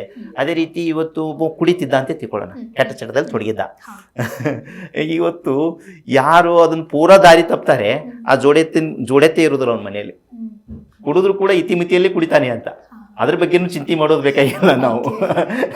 ಜೋಡೆತ್ತಿಗೆ ನಾವು ಪ್ರೋತ್ಸಾಹ ಕೊಟ್ವಿ ಅಂತಂದರೆ ಅದನ್ನು ಕೂಡ ಏನಾಗ್ತದೆ, ಇವತ್ತು ಕುಡುಕರು ಎಲ್ಲ ಕಡೆ ನೋಡ್ತಾ ಇದ್ದೀವಿ ನಾವು. ಅಂತಂದರೆ ಹೆಚ್ಚಿಗೆ ಆಗ್ತಾ ಇದ್ದಾವೆ ಡಾಬಾಗಳು, ಬಾರ್ಗಳು, ಈ ಥರ ನಾವೇನೋ ಹೇಳ್ತಿರ್ತೀವಿ. ಅಂತಂದರೆ ನಮ್ಮದೆಲ್ಲ ಸಂಸ್ಕೃತಿ ನಾಶ ಆಗ್ತಾ ಇದೆ ಹೀಗೆ ಅನ್ನುವಂಥದ್ದು. ಹಾಗಾಗಿ ನಾವು ಮೂಲ ಎಲ್ಲಿ ತಪ್ತಾ ಇದೆ, ಅದಕ್ಕೆ ನಾವೇನು ಮಾಡಬೇಕು ಅಂತಂದರೆ ಪರಿಹಾರ ಕಂಡುಕೊಳ್ಳೋಕ್ಕೆ ಪ್ರಯತ್ನ ಪಟ್ಟದ್ದೇ ಆದರೆ ಖಂಡಿತವಾಗಿಯೂ ಕೂಡ ಸಂಸ್ಕೃತಿ ಉಳಿತದೆ ಅನ್ನೋಂಥದ್ದು. ಹಾಗಾಗಿ ಈ ಭಾರತ ದೇಶದ ಸಂಸ್ಕೃತಿಯ ಮೂಲ ಬೇರು ಯಾವುದು? ನಂದಿ. ಅದೇ ರೀತಿ ಬಸವ ತತ್ವದ ಮೂಲ ಬೇರು ಯಾವುದು? ನಂದಿ. ಹಾಗಾಗಿ ನಾವು ನಂದಿ ಸಂಖ್ಯೆಯನ್ನು ನಾವು ಹೆಚ್ಚಿಗೆ ಮಾಡೋಕ್ಕೆ ಪ್ರಯತ್ನ ಮಾಡಿದ್ದೇ ಆಯಿತು ಅಂತಂದರೆ ಖಂಡಿತವಾಗಿಯೂ ಏನಾಗ್ತದೆ, ಈ ಸಂಸ್ಕೃತಿ ಅನ್ನುವಂಥದ್ದು ಉಳಿಯೋದು, ಬೆಳೆಯೋಕ್ಕೆ ತಾನೇ ಪ್ರಕೃತಿ ಅದು ತಾನಾಗಿ ಅದು ಏನು ಮಾಡ್ತದೆ, ಅದಕ್ಕೆ ಪೂರಕವಾಗಿ ಒಂದು ವ್ಯವಸ್ಥೆಯನ್ನು ನಿರ್ಮಾಣ ಮಾಡ್ತದೆ ಅನ್ನುವಂಥದ್ದು. ಸೊ ಇದರಲ್ಲಿ ಪೂಜ್ಯರ ಪಾತ್ರ ಏನು ಅಂತ ಬಂದರೆ ಏನು ಹೇಳ್ತೀರಾ? ಪೂಜ್ಯರ ಪಾತ್ರ ಅಂತಂದರೆ ಮುಖ್ಯವಾಗಿ ನೋಡಿ, ಪೂಜ್ಯರು ಯಾರೇ ಆಗಿರಲಿ, ಗುರುಗಳು ತಯಾರಾಗಿರುವಂಥದ್ದು ನಂದಿಯಿಂದೇ ಅನ್ನೋವಂಥದ್ದು. ಅದಕ್ಕೆ ಸಾಕ್ಷಿ ಅಂತಂದರೆ ಅವರು ಸಮಾಧಿ ಆದಮೇಲೆ ಅದ್ರ ಮೇಲೆ ಲಿಂಗವನ್ನೇ ಅದ್ರ ಮೇಲೆ ನಂದಿಯನ್ನೇ ಹೇಳ್ತೀವಿ. ಹೌದ್ರಿ, ಇವತ್ತಿಗೂ ಕೂಡ ಇದೆ. ಹಾಗಿದ್ರೆ ಇಲ್ಲೇನಾಗುತ್ತೆ ಅಂತಂದರೆ ಮುಖ್ಯವಾಗಿ ಮೊದಲು ಎಲ್ಲ ಪೂಜ್ಯರು ಆದ್ಯತೆ ಕೊಡಬೇಕಾಗಿರುವಂಥದ್ದು ಆ ಕೃಷಿಕರನ್ನು ಉಳಿಸುವಂಥ ನಿಟ್ಟಿನಲ್ಲಿ. ಅಂದರೆ ತಮ್ಮ ಏನಾದರೂ ಗ್ರಾಮಗಳಾಗಿರ್ಬೋದು ಅಥವಾ ತಮ್ಮ ಸಮಾಜದಲ್ಲಿ ಆಗಿರ್ಬೋದು, ಆ ಕೃಷಿಕರನ್ನು ಒಗ್ಗೂಡಿಸಿ ಇರುವಂಥವರಿಗೆ ಒಂದು ಪ್ರೋತ್ಸಾಹ ನೀಡಿ ಆ ಸಂಖ್ಯೆ ಇನ್ಮೇಲೆ ಕಮ್ಮಿ ಆಗಬಾರ್ದು. ಒಂದು ಸಂಖ್ಯೆ ಹೆಚ್ಚಿಗೆ ಆಗಬೇಕೆ ಹೊರತು ಒಂದು ಸಂಖ್ಯೆ ಕಡಿಮೆ ಆಗಬಾರ್ದು ಅನ್ನುವಂಥ ಸಂಕಲ್ಪವನ್ನು ಮಾಡೋದು. ಈ ರೀತಿ ಮಾಡಿ ಒಗ್ಗೂಡಿ ಏನು ಮಾಡಬೇಕು ಅಂತಂದರೆ ಇದಕ್ಕೆ ಪರಿಹಾರ ಅಂದರೆ ಒಂದು ಯೋಜನೆ, ಕಾನೂನನ್ನು ತರಕ್ಕೆ ಪ್ರಯತ್ನ ಪಟ್ಟಿದ್ದೇ ಆದರೆ ಇದು ಖಂಡಿತವಾಗಿಯೂ ಕೂಡ ಪೂಜ್ಯರಿಗೂ ಒಳ್ಳೆಯದು ಮತ್ತು ಎಲ್ಲರಿಗೂ ಒಳ್ಳೆಯದು ಅನ್ನುವಂಥದ್ದು ವಿಚಾರ. ಓಕೆ ಸರ್, ಇನ್ನು ಬಸವ ತತ್ವ ಉಳಿಸದೇ ಹೋದರೆ ಏನು ದುಷ್ಪರಿಣಾಮಗಳಾಗುತ್ತೆ ಅಂತ ಹೇಳಿ? ಓಕೆ ಮೇಡಮ್, ನಾನು ಈಗಾಗಲೇ ಹೇಳಿದರೆ ನಂದಿ ಆಧಾರಿತ ಕೃಷಿಯನ್ನು ಉಳಿಸೋದೇ ಬಸವ ತತ್ವ. ಹಾಗಾಗಿ ಈ ನಂದಿ ಕೃಷಿಯನ್ನು ಉಳಿಸಿ ಬೆಳೆಸದೇ ಹೋದರೆ ಮೊದಲನೇದಾಗಿ ಏನಾಗುತ್ತೆ, ಮಣ್ಣು ಹಾಳಾಗೋದು. ಈಗ ಕರ್ನಾಟಕ ರಾಜ್ಯದ 60% ಮಣ್ಣು ಅಸಹಜ ಸ್ಥಿತಿಯಲ್ಲಿದೆ ಅಂತೇಳಿ ರಾಜ್ಯದ ಮುಖ್ಯಮಂತ್ರಿಗಳೇ ಇತ್ತೀಚೆಗೆ ಹೇಳಿರೋದು. ಅಸಹಜ ಸ್ಥಿತಿಯಲ್ಲಿದೆ ಅನ್ನುವಂಥದ್ದು. ಹಾಗಾಗಿ ಮಣ್ಣೇ ಅಸಹಜ ಸ್ಥಿತಿಯಲ್ಲಿ ಇದ್ದಾಗ ಏನಾಗ್ತದೆ, ನಾವು ಅಲ್ಲಿ ಬೆಳೆಯುವಂಥ ಬೆಳೆಗಳು ಏನಾಗ್ತದೆ, ಮೊದಲು ಆ ಸತ್ವವನ್ನು ಕಳ್ಕೊಂಡಿರ್ತವೆ ಅಂತ. ಈಗ ಅದು ದೊಡ್ಡ ಪರಿಣಾಮ ಬೀರೋದೇನು, ಕೃಷಿ ಅವಲಂಬಿತ ಉದ್ದಿಮೆಗಳು. ಉದಾಹರಣೆಗೆ ಈ ಒಂದು ಸಕ್ಕರೆ ಕಾರ್ಖಾನೆ, ಅದೇ ರೀತಿ ದಾಲ್ ಮಿಲ್ಸ್, ರೈಲ್ಸ್ ಮಿಲ್ಸು, ಇವಕ್ಕೆ ಮುಂದಿನ ದಿನಗಳಲ್ಲಿ ಇದೇ ರೀತಿ ಹೋದದ್ದೇ ಆದರೆ ಖಂಡಿತ ಒಳ್ಳೆ ಭವಿಷ್ಯ ಇಲ್ಲ. ಅಲ್ಲಿ ಕಾಯಕ ಮಾಡೋರಿಗೂ ಕೂಡ ಒಳ್ಳೆ ಭವಿಷ್ಯ ಇಲ್ಲ ಯಾಕಂದರೆ ವಿಜ್ಞಾನ, ಯಾಕಂದರೆ ಅದು ಏನಾಗ್ತದೆ, ಅದು ದುಷ್ಪರಿಣಾಮ ಅದು ವ್ಯಕ್ತ ಆಗ್ಕೋತಾನೆ ಹೋಗೋದು. ಮುಂದೆ ಈ ಒಂದು ಇದ್ರ ಕೃಷಿ ಮತ್ತು ಕೃಷಿ ಅವಲಂಬಿತ ಉದ್ಯಮಿಗಳೇ ನಿಂತು ಅಂತಂದರೆ ಇದ್ರ ಪೆಟ್ಟು ಯಾರಿಗೆ ಬೀಳ್ತದೆ ಮುಂದೆ ಹೋಗಿ? ಸರ್ಕಾರಿ ನೌಕರಿಗೆ. ಓಕೆ, ಸರ್ಕಾರಿ ನೌಕರಿ ಪೆಟ್ಟು ಬೀಳಕತ್ತು ಅಂತಂದರೆ ಮುಂದೆ ಇದ್ರದ್ದು ಪರಿಣಾಮ ಎದುರಿಸೋರು ಯಾರು? ರಾಜಕೀಯ ನಾಯಕರು. ಅಂದರೆ ವ್ಯವಸ್ಥೆಯನ್ನು ಸ್ಥಿರತೆಯಿಂದ ಕಾಪಾಡ್ಕೊಂಡು ಹೋಗೋಕ್ಕಾಗೋದೇ ಇಲ್ಲ. ಈಗಾಗಲೇ ನಾವು ರಾಜಕೀಯದಲ್ಲಿ ಏನೆಲ್ಲ ನೋಡ್ತಾ ಇದ್ದೀವಿ, ನಾವು ಸ್ಥಿರತೆ ಒಟ್ಟ ಕಾಣ್ಕೊಳಕ್ಕೆ ಆಗ್ತಾ ಇಲ್ಲ. ಕಾರಣ ಅಂದರೆ ಮೂಲ ನಂದಿ. ಇದೇ ಕಾರಣಕ್ಕಾಗಿ ಒಂದು ಸಂಸತ್ ಭವನದಲ್ಲಿ ಸೆಂಗೋಲ್ ಅನ್ನುವಂಥದ್ದು ಏನು ಧರ್ಮದಂಡ, ರಾಜದಂಡ ಅನ್ನುವಂಥದ್ದು ಏನು ಸ್ಥಾಪನೆ ಮಾಡಿತು, ಆ ರಾಜದಂಡದ ಮೇಲೆ ನಂದಿಯನ್ನೇ ಇಟ್ಟಿರೋದು. ಹಾಗಾಗಿ ನಂದಿಯಿಂದನೇ ಏನಾಗ್ತದೆ, ಒಂದು ಸ್ಥಿರವಾದಂಥ ಒಂದು ಏನು ಸರ್ಕಾರವನ್ನು ಕೊಡ್ಬೋದು ಅನ್ನುವಂಥದ್ದು. ಹಿಂದಿನ ರಾಜರಾಗಿರ್ಬೋದು, ಹಿಂದಿನ ಪ್ರಜಾಪ್ರಭುತ್ವ ವ್ಯವಸ್ಥೆಯಲ್ಲಿರುವಂಥ ರಾಜಕೀಯ ನಾಯಕರಾದರು ಅವರು ಸ್ಥಿರವಾದ ಒಂದು ಸರ್ಕಾರವನ್ನು ಕೊಡಬೇಕಾಗಿತ್ತು ಅಂತಂದರೆ ನಂದಿ ಆಧಾರಿತವಾದಂಥ ಒಂದು ವ್ಯವಸ್ಥೆಯನ್ನು ಅವರು ಉಳಿಸಿ ಬೆಳೆಸೋಕ್ಕೆ ಪ್ರಯತ್ನ ಮಾಡಲೇಬೇಕು. ಹಾಗಾಗಿ ಸರ್ಕಾರ ಯೋಚನೆ ಮಾಡಲೇಬೇಕು, ಅನಿವಾರ್ಯ ಮಾಡಲೇಬೇಕು. ಇದು ಮಾಡು ಇಲ್ಲವೇ ಮಡಿ, ಆ ಒಂದು ಸಂದರ್ಭದಲ್ಲಿ ನಾವು ಬಂದು ನಿಂತಿದ್ದೀವಿ ಅನ್ನೋಂಥದ್ದು ಹೇಳ್ತಾ ಇದ್ದೀವಿ. ಓಕೆ, ಇನ್ನು ಬಸವ ಸಂಸ್ಕೃತಿ ಅಭಿಯಾನ ನಡೀತಾ ಇದೆ, ಅದರಲ್ಲಿ ಬಹಳ ಪ್ರಮುಖವಾಗಿ ನಂದಿಗೆ ಪ್ರಾಮುಖ್ಯತೆಯನ್ನು ಕೊಟ್ಟಿದ್ದಾರಾ ಅಂತ ಹೇಳಿ? ಅದು ಕೊಟ್ಟಿಲ್ಲ ಅನ್ನುವಂಥ ಕಾರಣಕ್ಕಾಗಿಯೇ ನಾವು ಈ ಪಾದಯಾತ್ರೆಯನ್ನು ಮಾಡಬೇಕಾಯ್ತು. ಅಂತಂದರೆ ಇಲ್ಲಿ ನಾವು ದೂಷಣೆ ಮಾಡೋದು ಪರಿಹಾರ ಅಲ್ಲ ಅನ್ನುವಂಥದ್ದು ಈಗಾಗಲೇ ನಾನು ಹೇಳ್ತಾ ಇರೋದು. ಹಾಗಾಗಿ ನಮ್ಮ ಹಂತದಲ್ಲಿ ಎಷ್ಟು ಸಾಧ್ಯತೆ ಇದೆಯೋ ನಾವು ಇದನ್ನು ಅರಿವನ್ನು ಮೂಡಿಸ್ಬೇಕು ಜನಕ್ಕೆ ಅಂತ ಇಲ್ಲಿಗೆ ಬಂದ್ವಿ. ಬಂದಾದಮೇಲೆ ಈ ವಿಚಾರವನ್ನು ನೀವು ತಿಳಿದು ನಮ್ಮನ್ನು ಕರೆದು ಇವತ್ತು ಏನು ಮಾಡ್ತಾ ಇದ್ದೀವಿ, ಮಾತಾಡಿಸ್ತಾ ಇದ್ದೀವಿ. ಇದು ಒಬ್ಬರಿಂದ ಒಬ್ಬರಿಗೆ ಏನಾಗಬೇಕು, ಅದು ವಿಚಾರಗಳ ಹಂಚಿಕೆ ಆಗಿ ನಾವೇನು ಮಾಡಬೇಕಾಗಿದೆ, ಎಲ್ಲೋ ಇದು ನಿರ್ಲಕ್ಷ್ಯಕ್ಕೊಳಗಾಗಿರುವಂಥದ್ದು. ಇವತ್ತು ಆ ಬಸವ ರಥ ಅನ್ನುವಂಥದ್ದು 31 ಜಿಲ್ಲೆಗಳಲ್ಲಿ ಇವತ್ತು ಹಾಯ್ದು ಕಾರ್ಯಕ್ರಮ ಮಾಡ್ಕೊಂಡು ಇವತ್ತು ಏನಾಗ್ತದೆ, ಮುಂದೆ ಈ ಒಂದು ರಾಜಧಾನಿಗೆ ಬರ್ತಾ ಇದೆ, ಬೆಂಗಳೂರಿಗೆ. ಆ ಬಸವ ರಥದಲ್ಲಿ ಎಲ್ಲಿಯೂ ಕೂಡ ಒಂದು ನಂದಿ ಇಲ್ಲ ಅನ್ನುವಂಥದ್ದು ನಮಗೆ ಇವತ್ತು ಕಂಡಿರುವಂಥದ್ದು. ನಂದಿಗೆ ಒಂದು ಸ್ಥಾನ ಇಲ್ಲ ಅನ್ನುವಂಥದ್ದು. ಆದರೆ ಅದರಲ್ಲಿರುವಂಥ ಎಲ್ಲ ಗುರುಗಳು ಅಂದರೆ ಮೂರ್ತಿಗಳು ಏನಿದಾವೆ ಅವರೆಲ್ಲರೂ ಕೂಡ ತಯಾರಾಗಿದ್ದರಿಂದ ನಂದಿನಿ ಅಂತ ಸೈನ್ಸ್ ಹೇಳುವಂಥದ್ದು, ಇವತ್ತಿನ ವಿಜ್ಞಾನ ಹೇಳುವಂಥದ್ದು. ಹಾಗಾಗಿ ಇಲ್ಲೇನಾಗ್ತದೆ, ದಯವಿಟ್ಟು ಈ ನಿಟ್ಟಿನಲ್ಲಿ ಯಾರು ಅಭಿಯಾನದ ಮುಖ್ಯಸ್ಥರಿದ್ದಾರೋ ಎಲ್ಲರೂ ಕೂಡ ಚಿಂತನೆ ಮಾಡಬೇಕು ಈ ನಿಟ್ಟಿನಲ್ಲಿ ಅನ್ನೋಂಥದ್ದು ಹೇಳ್ತಾ ಇದ್ದಾರೆ. ಇನ್ನು ಮಣ್ಣು ಉಳಿಸಿ ಅಭಿಯಾನ ಹಾಗೆ ಬಸವಣ್ಣನ ತತ್ವಕ್ಕೆ ಏನು ಸಂಬಂಧ ಅಂತ ಹೇಳಿ? ಮೇಡಮ್ ನೋಡಿ, ಮುಖ್ಯವಾಗಿ ಬಸವ ತತ್ವ ಅಂತಂದರೆ ಮತ್ತೆ ಮಣ್ಣು ಉಳಿಸುವಂಥ ತತ್ವ ಅಂತ. ಹಾಗಾಗಿ ಸದ್ಗುರು ಅವ್ರು ಏನು ಮಾಡಿದರು, ಇದನ್ನು ಮೊದಲೇ ಕಂಡುಕೊಂಡು, ಅಂದರೆ ಜಗತ್ತಿನಾದ್ಯಂತ ಇರುವಂಥ ಸಮಸ್ಯೆ ಇದು ಅಂತ, ಕೇವಲ ಇದು ನಮ್ಮ ದೇಶದ ಸಮಸ್ಯೆ ಅಲ್ಲ, ಜಗತ್ತಿನ ಅರ್ಧಕ್ಕಿಂತಲೂ ಹೆಚ್ಚು ಭೂಮಿ ಇವತ್ತು ಮರಳುಗಾಡಾಗಿ ಪರಿವರ್ತನೆ ಆಗ್ತಾ ಇದೆ. ಈ ಕಾರಣಕ್ಕಾಗಿ ಅವರು ಇಂಗ್ಲೆಂಡಿಂದ ಕರ್ನಾಟಕದ ಕಾವೇರಿ ನದಿವರೆಗೆ ಒಟ್ಟು 30,000 ಕಿಲೋಮೀಟರ್ ಅವರು ಬೈಕ್ ಮೇಲೆ ಪ್ರಯಾಣ ಮಾಡಿದ್ದಾರೆ. ಇದ್ರ ಬಗ್ಗೆ ಜನಜಾಗೃತಿಯನ್ನು ಮೂಡಿಸಿದ್ದಾರೆ. ಇವತ್ತು ಇಡೀ ಜಗತ್ತಿನ ಅರ್ಧಕ್ಕಿಂತಲೂ ಹೆಚ್ಚು ಜನರಿಗೆ ಹೌದು ಮಣ್ಣು ಉಳಿಬೇಕು ಅನ್ನೋಂತ ತಿಳಿದಿದೆ. ಆ ಮಣ್ಣು ಉಳಿಬೇಕಾಗಿತ್ತು ಅಂತಂದರೆ ನಂದಿ ಉಳಿಬೇಕು ಅನ್ನುವಂಥದ್ದು ಇವತ್ತು. ಅದು ಕೂಡ ಏನು, ನಮ್ಮ ಪ್ರದೇಶ ಒಣ ಪ್ರದೇಶ, ಅಂದರೆ ಬಯಲು ಸೀಮೆಯ ಪ್ರದೇಶ. ಆ ಬಯಲು ಸೀಮೆಯ ಪ್ರದೇಶವನ್ನು ಬರೀ ಗಿಡಮರಗಳನ್ನು ಹಚ್ಚಿ ನಾವು ಉಳಿಸ್ಕೊಳ್ಳೋಕೆ ಸಾಧ್ಯತೆ ಇಲ್ಲ, ಅದ್ರ ಜೀವಂತಿಕೆಯನ್ನು. ಅಲ್ಲಿ ನಂದಿ ಸಂಪತ್ತೇ ಉಳಿಬೇಕು ಅನ್ನುವಂಥದ್ದು. ಹಾಗಾಗಿ ನಾವೇನು ಮಾಡಿದ್ದು, ಅದು ಮಣ್ಣು ಉಳಿಸಿ ಅನ್ನುವಂಥದ್ದು ಬಂದ ಕಾರಣಕ್ಕಾಗಿಯೇ ಮುಂದಿನ ಹಂತದ್ದು ತಿಳಿತು ನಮಗೆ, ನಂದಿ ಉಳಿಬೇಕು ನಮ್ಮ ಭಾಗದಲ್ಲಿ ಅಂತ. ಸರಿ, ಇನ್ನು ಕೊನೆಯದಾಗಿ ಬಸವ ತತ್ವ ಉಳಿವು ಅಂದರೆ ಏನು ಹೇಳೋದಕ್ಕೆ ಇಷ್ಟಪಡ್ತೀರಾ ನಮ್ಮ ಕಾರ್ಯಕ್ರಮದ ಮುಖಾಂತರವಾಗಿ? ಈ ಕಾರ್ಯಕ್ರಮದ ಮುಖಾಂತರವಾಗಿ ಹೇಳೋದಾದರೆ ಮುಖ್ಯವಾಗಿ ಮುಂಬರುವಂಥ ಏನು ಚುನಾವಣೆಗಳು ಯಾವುದೇ ಆಗಿರ್ಬೋದು, ಗ್ರಾಮ ಪಂಚಾಯಿತಿಯಿಂದ ಲೋಕಸಭೆ ಚುನಾವಣೆವರೆಗೆ ನಾವು ಮತವನ್ನು ಯಾರು ನಂದಿಯಾಗಿ ಪೂರಕವಾದಂಥ ಕಾನೂನು ಯೋಜನೆಯನ್ನು ತರ್ತೀವಿ ಅಂತಾರೋ ಅವರಿಗೇನೆ ಮತ ನೀಡ್ತೀವಿ ಅಂತ ನಾವೇನು ಮಾಡಬೇಕು, ಸಂಕಲ್ಪ ಮಾಡಬೇಕು ಅಂತ. ಅದು ನಾವು ನಂಬಿದಂಥ ದೈವದ ಸಾಕ್ಷಿಯಾಗಿ ಮಾಡಬೇಕು. ಅಂದಾಗ ಮಾತ್ರ ಏನಾಗ್ತದೆ, ಮತ ನೀಡೋರು ಹೆಚ್ಚಿಗೆ ಜನ ಆಗ್ತಾರೆ. ಅವಾಗ ಅವ್ರು ಕಾನೂನು ತರೋರು ತಾನಾಗೆ ಬರ್ತಾರೆ. ನಾ ಯೋಜನೆ ತರ್ತೀನಿ ಅಂತ ಅವರು ಕೂಡ ಬರ್ತಾರೆ. ಇಬ್ಬರು ಕೂಡಬೇಕು ಅಂತ. ಅಂದರೆ ಪ್ರಜ್ಞಾವಂತಿಕೆಯಿಂದ ನಾವು ಮತವನ್ನು ಹಾಕಬೇಕು, ಪ್ರಜ್ಞಾವಂತಿಕೆಯಿಂದ ನಾನು ಯೋಜನೆ ತರ್ತೀನಿ, ಇದು ಕಾನೂನು ತರ್ತೀನಿ ಅಂತ ಅವರು ಮುಂದೆ ಬರಬೇಕು. ಹಾಗಾಗಿ ನಾವು ಪ್ರಜ್ಞಾವಂತರು ನಾವು ದೂರ ಕೂತ್ವಿ ಅಂತಂದರೆ ಏನೇನೆಲ್ಲ ಆಗ್ತಾವೆ ಅನ್ನೋಂಥ. ಹಾಗಾಗಿ ಇಲ್ಲಿ ಜವಾಬ್ದಾರಿ ಇದೆ ಪ್ರತಿಯೊಬ್ಬರಿಗೂ ಕೂಡ. ಈ ಮೊದಲ ಜವಾಬ್ದಾರಿಯನ್ನು ನಿಭಾಯಿಸೋದು. ಇನ್ನೊಂದು ಹೇಳೋದಾದರೆ, ಎಲ್ಲರೂ ಕೂಡ ನಂದಿ ಉತ್ಪನ್ನಗಳು ಸಾಕಷ್ಟು ಬಂದಿದೆ. ಅದರದ್ದೇ ಶಾಂಪೂ ಬಂದಿದೆ, ಅದರದ್ದೇ ಪಂಚಗವ್ಯ ಸೋಪ್ ಅಂತೇಳಿ ಬಂದಿದೆ, ಮತ್ತು ವಿಭೂತಿ ಅನ್ಕರು ಹಚ್ತೀವಿ ನಾವು. ಮತ್ತು ಈ ಒಂದು ಹಲ್ ಪುಡಿ ಅಂತ ಬಂದಿದೆ, ಮತ್ತು ಫಿನೈಲ್ ಅಂತ ಸುಮಾರು ಪ್ರಾಡಕ್ಟ್ಸ್ಗಳು ಬಂದಿದ್ದಾವೆ. ಸಾಧ್ಯವಾದಷ್ಟು ನಮ್ಮ ಮನೆಯಲ್ಲಿ ಅದನ್ನು ಉಪಯೋಗ ಮಾಡಿದೀವಿ ಅಂತಂದರೆ ಮೊದಲು ನಮ್ಮ ಆರೋಗ್ಯ ವೃದ್ಧಿ ಆಗುತ್ತೆ.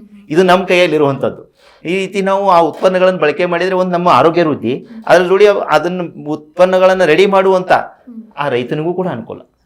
ಹಾಗಾಗಿ ಇಬ್ಬರಿಗೆ ಅನುಕೂಲ ಆಗುವಂಥ ಈ ಚಟುವಟಿಕೆಯಲ್ಲಿ ದಯವಿಟ್ಟು ಕೂಡಲೇ ಪಾಲ್ಗೊಳ್ಳಿ ಅಂತೇಳಿ ಎಲ್ಲ ವೀಕ್ಷಕರಿಗೆ ಕೇಳ್ಕೊತಾ ಇದ್ದೀನಿ. ಈಗ ಬಸವ ತತ್ವದ ಕುರಿತಂತೆ ಸಾಕಷ್ಟು ಮಾಹಿತಿ ಜೊತೆಗೆ ನಿಮ್ಮ ಅನುಭವ ಹಾಗೆ ಪಾದಯಾತ್ರೆಯ ಉದ್ದೇಶ ಏನು ಅನ್ನೋದನ್ನ ನಮ್ಮ ವೀಕ್ಷಕರಿಗೆ ತಿಳಿಸ್ಕೊಟ್ಟಿದ್ದೀರಾ.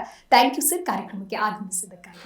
ಧನ್ಯವಾದಗಳು ಮೇಡಮ್. ನೋಡಿದ್ರಲ್ವ ವೀಕ್ಷಕರೇ, ಬಸವ ತತ್ವ ಅನುಷ್ಠಾನ ಆದ್ರೆ ನಂದಿ ಸಂಪತ್ತು ಕಸಾಯಿಖಾನೆಗೆ ಹೋಗೋದಕ್ಕೆ ಕಡಿವಾಣವನ್ನ ಹಾಕ್ಬೋದು ಅಂತ ಹೇಳ್ತಾ ಇದಾಗಿತ್ತು ಈ ಹೊತ್ತಿನ ವಿಶೇಷ. ನೋಡ್ತಾ ಇರಿ ಜೀ ಕನ್ನಡ ನ್ಯೂಸ್, ಸತ್ಯವೇ ಸುದ್ದಿಯ ಜೀವಾಳ.